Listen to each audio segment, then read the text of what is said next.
నుంచి ₹1,00,000 వరకు ఖర్చు అవుతున్న దాంట్లో ప్రధానమైన ఖర్చు అధ్యాపకుల యొక్క జీతభత్యాలు. ఇంత ఖర్చు పెట్టి మనము ఇది ఖర్చు కాదు, ఇది భవిష్యత్తు పెట్టుబడి అని ప్రభుత్వం భావిస్తుంది.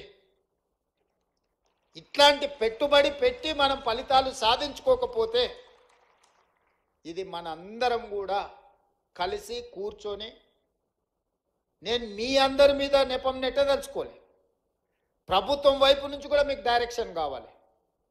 లీడర్ అనే వాళ్ళు లీడ్ చేసినప్పుడే మీరందరూ ఆ మార్గంలో నడుస్తారు. లీడరే డైరెక్షన్ లేసుకుంటే మీరు కూడా ఎక్కడికి వెళ్ళాలో మీకు గమ్యం తోయదు. డైరెక్షన్ లెస్ లీడర్గా నేను ఉండదలుచుకోలేదు.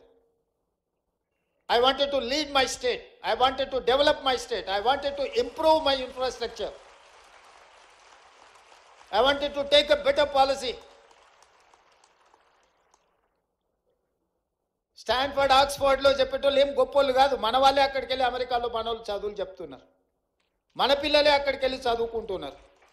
మీ దగ్గర నేర్చుకున్న వాళ్ళే చదువుకుంటారు. మేమందరం కూడా గవర్నమెంట్ స్కూళ్ళలోనే చదువుకున్నా. తెలిసి కేశవరావు గారైనా, నేనైనా, పొన్నం ప్రభాకర్ గారైనా, నాకు తెలిసి శాంతకుమారి గారైనా, అప్పట్లో ప్రైవేట్ స్కూల్స్ కూడా లేకపోయి ఉండొచ్చు, ఐఏఎస్లు అయినా చాలామంది కూడా గవర్నమెంట్ స్కూళ్ళలోనే చదువుకొని వచ్చినాం. ఈరోజు ఈ రాష్ట్రాన్ని, దేశాన్ని నడిపించే శక్తి ప్రభుత్వ పాఠశాలల్లో చదువుకున్న మాకున్నప్పుడు రేపటి భవిష్యత్ తరాలకు మనం ఎందుకు ఆ కాన్ఫిడెన్స్ ఇవ్వలేకపోతున్నాం? ఎందుకు తల్లిదండ్రులు మన స్కూళ్ళకి రాలేకపోతున్నారు? ఎందుకు ఈ ప్రభుత్వాన్ని విశ్వసించడం లేదు? ఎందుకు ఈ ప్రభుత్వ పాఠశాలల్లో విద్యార్థులు చేరడం లేదు? ఈ మూలాలను మనం చర్చించుకోవాల్సిన అవసరం ఉంది. మూలాల మీద పరిశోధన చేసుకోవాల్సిన అవసరం ఉంది. పరిశోధన చేయడం ద్వారా వాటిని సరిదిద్దుకోవాల్సిన బాధ్యత మన అందరి మీద ఉన్నది. మనందరం కలిసికట్టుగా నడుము బిగిస్తే ఇదేం పెద్ద సమస్య కాదు. ఈరోజు Young India integrated residential schools, గతంలో SC, ST, BC, minority residential schools ఇచ్చినామన్నారు. జీవోలు ఇచ్చిండ్రు, సంతోషం. అడ్మినిస్ట్రేటివ్ శాంక్షన్ ఇచ్చిండ్రు, సంతోషం. ఎక్కడైనా ఎస్సీ, ఎస్టీ, బీసీ, మైనారిటీ స్కూల్స్కి ఎక్కడైనా బిల్డింగులు కట్టినరా? ఎక్కడైనా వాళ్ళకి ఏమన్నా కనీస మౌలిక వసతులు ఉన్నాయా? మూసేసిన పోల్ట్రీ ఫామ్లలోనో లేకపోతే 4 గదులు ఎక్కడైనా కొన్ని రాజకీయ పార్టీల లీడర్లు కట్టుకున్న దాంట్లో కిరాయికి పెట్టించి ఆ పిల్లల భవిష్యత్తును అంతా సర్వనాశనం చేసిండ్రు.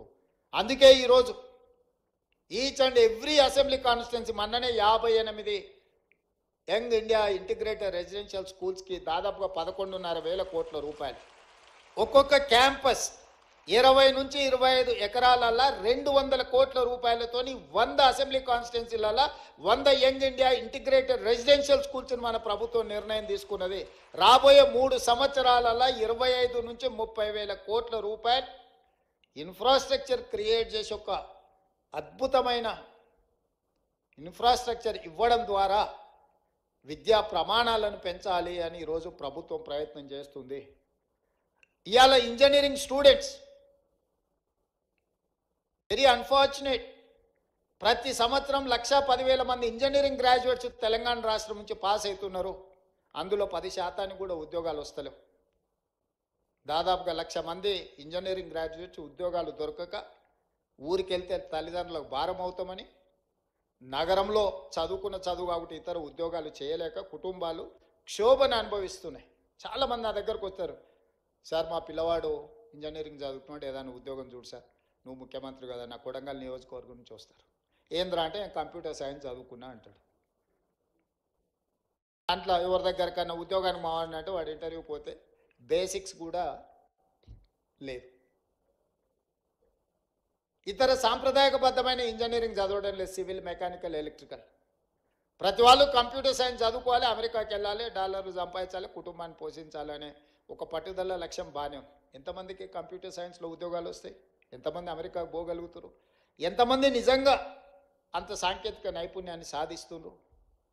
అందుకే ఈరోజు సర్టిఫికెట్ ఉండడం వేరు, సాంకేతిక నైపుణ్యం ఉండడం వేరు, ఉద్యోగ అవకాశాలను అందిపుచ్చుకోవడం వేరు. వీటన్నిటిని గమనించి యంగ్ ఇండియా స్కిల్స్ యూనివర్సిటీ అని ఈ దేశంలోనే మొట్టమొదటిసారి పబ్లిక్ ప్రైవేట్ పార్ట్నర్షిప్లో యంగ్ ఇండియా స్కిల్స్ యూనివర్సిటీని సాంకేతిక నైపుణ్యాన్ని పెంపొందించే విధంగా మల్టీనేషనల్ కంపెనీలు, లిజెండ్స్ ఇన్ కార్పొరేట్ సెక్టర్ వాళ్ళనే బోర్డ్ ఆఫ్ డైరెక్టర్స్గా తీసుకున్నాం.